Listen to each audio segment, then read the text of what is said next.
Welcome, ladies and gentlemen, to the Weekly 7 with me, your host, Monroe Man. 7 news topics in 7 quick minutes. Let's get started with the top story. Top story, cultural appropriation.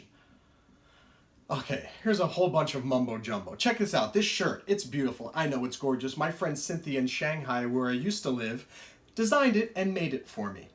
Am I somehow culturally appropriating the Chinese culture because she's Chinese and designed this shirt? No, that's absolutely absurd. Think about how stupid this whole cultural appropriation argument is. The modern suit and tie, guess where it was invented? In England and then the United States.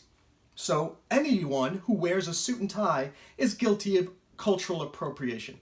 Do you speak English? Because it's the world language now, how dare you take my language and use it for your own dastardly deeds? The internet was invented in America. Big deal, whoop-de-doo. I'm glad it spread to the world.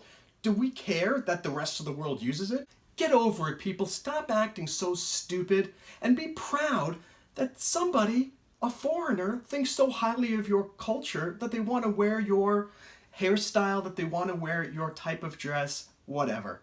Please, let's move on. Stop criticizing people. Enough. Moving on to story 2, let's talk about Chile. I'm not talking about Chile, I'm talking about the Chile down south. I don't mean that south, I mean South America. So Chile has about 18 million people. The capital is Santiago. Santiago is right in the middle of Chile. Anyway, there's a big scandal going on with the Roman Catholic Church. And it's sort of like, does this scandal never end? And right now, 34 bishops, all of the bishops in the entire country, have submitted their resignation to the Pope because of more alleged child molestation. The whole gun debate is valid, I get it. But I don't understand why there isn't this huge outcry about all of the children around the world who are continually being molested by these priests. Why are there not background checks for priests? Why don't they check to make sure that these people don't want to do terrible things to these young boys? So seriously, Pope, yes, you need to accept every one of their resignations. They need to go, and you need to put in a new background check policy for all new priests. You heard it here first. So we just learned that Santiago is the capital of Chile. How about, do you know 7 other world capitals? Let's play a little game. So the first one is Iceland. Capital is Reykjavik. Next one is Afghanistan. Do you know the capital of Afghanistan? Do you? Going once, going twice. It's Kabul. Next is Albania. Do you know what the capital of Albania is? I actually forgot. I'm going to consult my notes. Tirana, like a piranha, but it's not. It's a Tirana. Tirana is the capital of Albania. Next one's a tough one too, and I just learned that today. Capital of Madagascar. Madagascar is the island nation off the coast of Africa. Made a really cool cartoon about it. Did they ever tell us what the capital was in those films? No, they did not. Shame on them. The capital is Antananarivo. I'm telling you, I love this. Antananarivo. What about Malta? Malta is another island nation in the Mediterranean, and its capital is Valletta, V-A-L-L-E-T-A. Good job for those of you playing at home. All right, the capital of Norway is Oslo. And last but not least, another one that I learned today is Oman. Oman is, of course, a nation in the Middle East. The question is, what is the capital? It's a very strange one. It's the name of an animal, a muscat, M-U-S-C-A-T.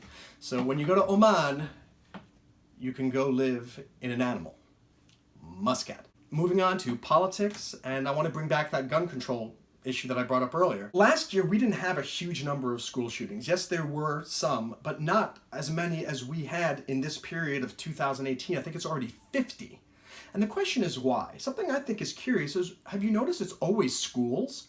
We don't hear it happening anywhere else. It's just schools. So that immediately sends off a red flag that there's something here more than just guns.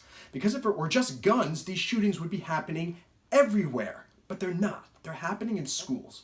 And typically they're happening with children who have mental issues, who feel ostracized from their classmates, who don't have any way to get attention or screaming out for help. Yes, I agree. The NRA does need to do more to prevent guns from getting into the hands of bad people and those who have mental issues and whatnot. But the bigger issue, I think, is psychology.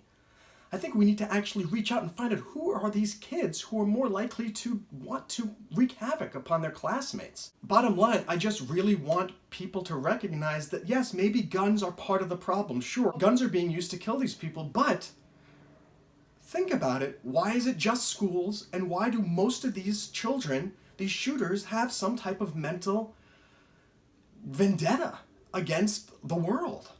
We need to address this from a psychological point of view, not from a gun restriction point of view alone. I think when both sides come together, both the Republicans and the Democrats, they're both right. They need to get together, stop bickering, and just figure out what is going to solve the problem.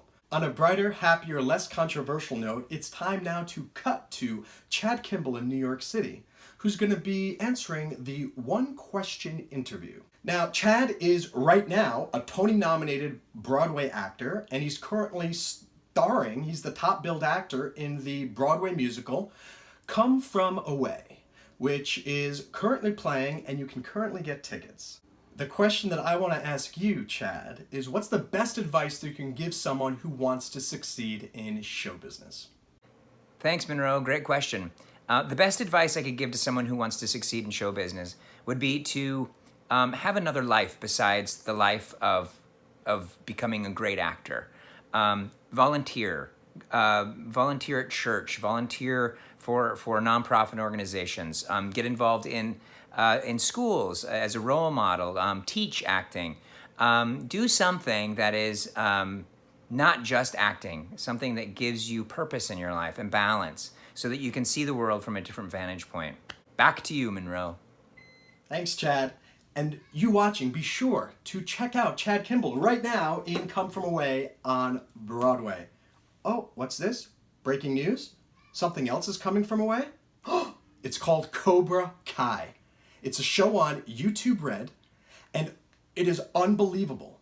It brings back the original Karate Kid actors, Ralph Macchio and William Zabka, and they are now older, with kids, with families, and sorry, I have to compose myself because it's that good. The characters are not three-dimensional, they are four-dimensional. Characters that you're rooting for in the beginning of an episode, you hate at the end. Characters that you hate at the beginning, you were rooting for them at the end. The laughter is hilarious. You'll be rolling on the floor laughing. You'll be crying. I cried a few times. I'm not ashamed to say it. Good writing and good acting tends to do that. The best part, it's on YouTube Red, so you can get a free 30-day subscription, and you can watch the show for free, no obligation.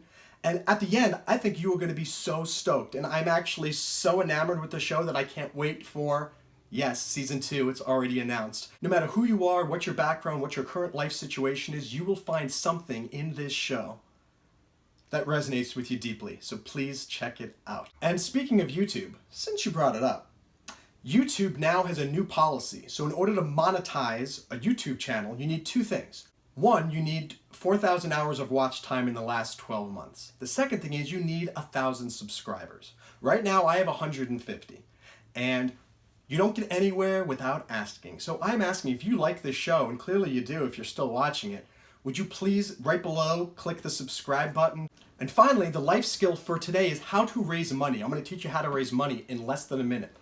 So there's an acronym that I developed called TRUST, T-R-U-S-T. The T stands for track record, the R stands for return on investment, the U stands for unique investment opportunity, the S is systems and savvy, and the T is team. Let's go over each 5 of those in depth. So, first one is a track record. You need to have done what you were trying to do already on a smaller scale. Doesn't mean to be perfect, but show people that you already did it. The R, return on investment. You need to make sure that the people giving you money are getting something in return. The return does not need to be monetary. Think about that. Unique investment opportunity. Everybody's asking for money. Just look at Kickstarter, look at GoFundMe. Everybody's got the latest, greatest. You need to cut through all the clutter and show your investors, yes, but mine is more unique than any other opportunity you are going to find. 4, systems and savvy. You need to show that you know what the heck you're doing and that you've got plans and systems and things in place to take the project to fruition. And finally, team. You need a great team. And when I say team, I'm talking about people who are actually there in it with you, blood, sweat, and tears to take the project to success. Name dropping does not help you. A name dropped person is not on your team. Someone who's on your team is someone who is there, contracted, ready to work. Aye, aye, Captain. So take those 5 things. If you really work hard and develop all 5 of those aspects of your project, you will raise money. Now, if you like this acronym, and I'm sure you do, guess what? Da-da-da-da. I have a book called Trust that I wrote precisely about this. It's very short, not too long, but it goes into depth on all of these aspects. And when you're done reading it, you will have a very clear plan on how to raise the money for whatever project you are trying to raise money for. You can find it on Amazon. Just search for Trust Monroe Man. How clever. Well, that's our show for the week. Thank you so much for joining us, joining me, and joining Chad Kimball. And I've got some homework for you. I've got 5 things that I want you to consider doing. 1, be sure to stick around. Watch the Weekly 7 comedy musical improv addendum, which I also recorded based on these 7 stories. Again, if you haven't, please like the video and subscribe below. That'd be really awesome. 3, if you got an opinion on what I talked about today, please, in the comments section, share. Let's get a discussion going. 4, do you want to join this team and become a correspondent? Do you want to become a sketch comedian or an improv comedian on the show? If you're wondering about this improv stuff, I got big plans for this thing. So find my email address or send me in a comment, get in touch, and let's talk. And finally, please press that share button below. Send it to 1 person. Help get the word out. 1 more subscriber, 1 more viewer, 1 more fan. See you next week. Maybe sooner.